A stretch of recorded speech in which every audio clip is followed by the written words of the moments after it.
This is a spectacular looking back to school or fall dessert.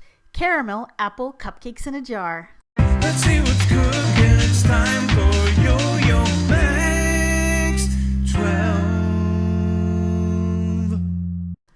Hello everyone. First thing we're going to do is make the cupcake portion. So starting off with an orange, and you're going to remove the zest of one orange, and you're also going to juice that same orange. Put the juice in a measuring cup and add enough water to go up to 2/3 of a cup. Now in a large mixing bowl, place a cake mix. I'm using a golden cake mix, but you can also use a white cake mix or a pound cake mix. Add 2 eggs, the grated orange zest, and the orange juice water mixture. Now add a 1/4 cup of butter, a teaspoon of pumpkin pie spice, and blend that together until you get a nice smooth batter. Scoop the batter into some cupcake liners in a cupcake pan and bake them at 350 degrees for about 15 to 20 minutes until they are done, and set them aside to cool. Now for the caramel apple filling. Now you should note at this point that I'm making only a half recipe of filling because I only wanted to make 6 jars, not 12. So please see the instructions in the description box for the full recipe. So for my half recipe, I have 1/8 of a cup of butter in a skillet that I melted. I'm adding in 4 cups of diced apples. And then you're going to cook these over medium heat until they start to get tender and actually start to brown a little bit.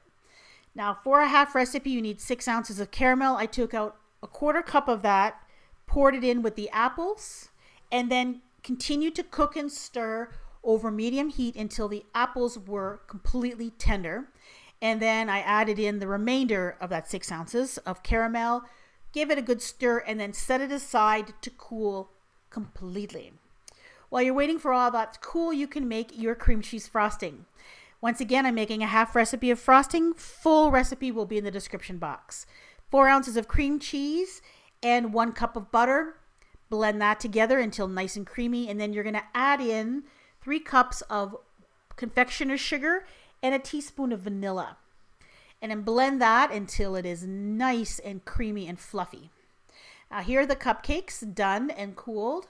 Remove them from the cupcake liners and then cut them in half. Crossways, so you get 2 pieces. Then you'll need some jars. These are 1 cup jars. Place 1/2 of a cupcake in the bottom. Then add in about a tablespoon or so of your caramel filling that's been cooled. Then pipe in some of that frosting to cover it. I'm using a piping bag, but you can use a spoon or a Ziploc bag. Add another cupcake half. More caramel filling, about a tablespoon and 2 tablespoons worth.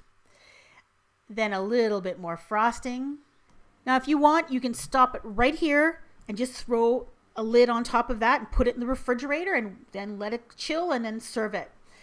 If you want to make it look like an apple on top, add another cupcake half, more frosting, and then use a spatula or a butter knife just to smooth off the top and make it kind of dome shaped. Then you'll take some red sugar, decorating sugar, and sprinkle it on top of the frosting until it's even.